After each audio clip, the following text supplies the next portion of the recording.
I would like to introduce the newest member to the channel team, and her name is Crispy. She is just a puppy, but I will be making her a custom exotic leather collar, starting from this paper pattern. This exotic leather is from a sea snake that has been dyed to give a vibrant red leather that will make a very eye-catching collar. The snakeskin is quite thin at only 0.3 millimeters, so it needs to be stuck to another material to give it some strength. I decided to use some Salamander salpa bonded leather as the core material, as it is thin, but it can also stop the collar from stretching. I glued the snakeskin and salpa together, and then folded back the snakeskin over the salpa to give a toned edge, which will avoid the need for using edge paint in this project. For the inside of the collar, I used some black chrome tan sheepskin, which is very soft to touch and should be very comfortable to wear. The sheepskin is a bit thicker than the snakeskin, so I need to slide down the edges before I can turn it. Again, I stuck the sheepskin to a salpa leather core and again turned the edge. The interior and exterior of the collar can now be glued and then stuck together to form the body of the collar. I used the 2.7mm Japanese style pricking irons for this project to punch in all the stitching holes. The thread that I use for this project is Vinymo MBT number 8, that is 0.43mm thick. This is a polyester thread that is suitable for use outdoors. I only needed to stitch the important areas of the collar, like the ends. The rest will easily be held together by the contact cement. I finished off the stitching by melting the thread ends and then hammering down on the stitches to flatten them out. This was the body of the collar with the completed stitching. A keeper is needed to help hold the loose end of the collar strap securely.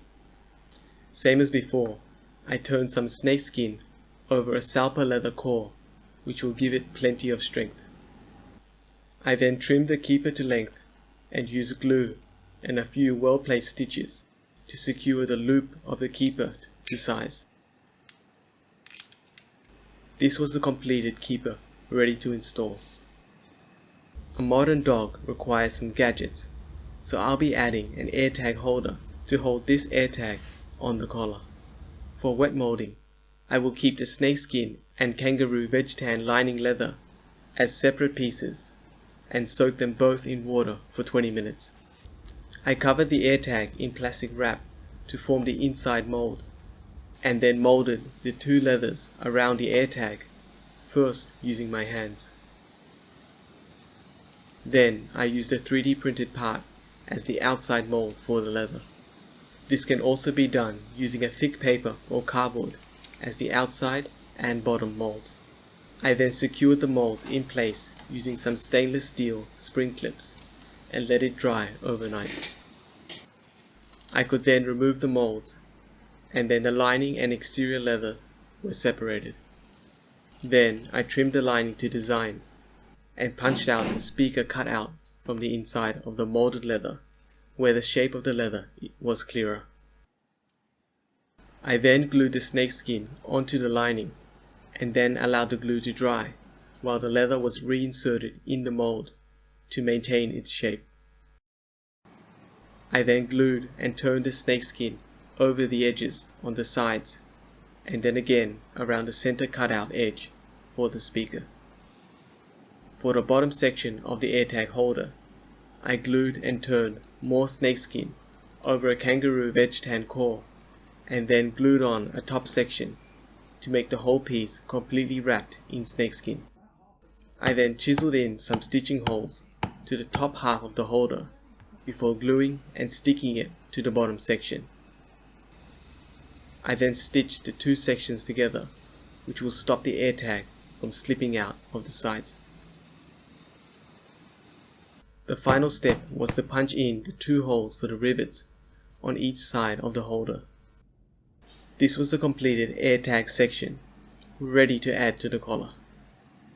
The next step was to punch in all the rivet holes into the collar and punch out the sections where the buckle will sit. I did end up adding a bit of edge paint to touch up the insides of the holes where you could see the layering of all the different leathers. For the collar hardware, I used solid brass for everything, including the buckle, the D-ring, and a whole lot of screw rivets to hold everything together. I finished up the project by inserting the AirTag and then installing the final brass rivet to complete the collar. This is the collar finished and ready for Crispy to use.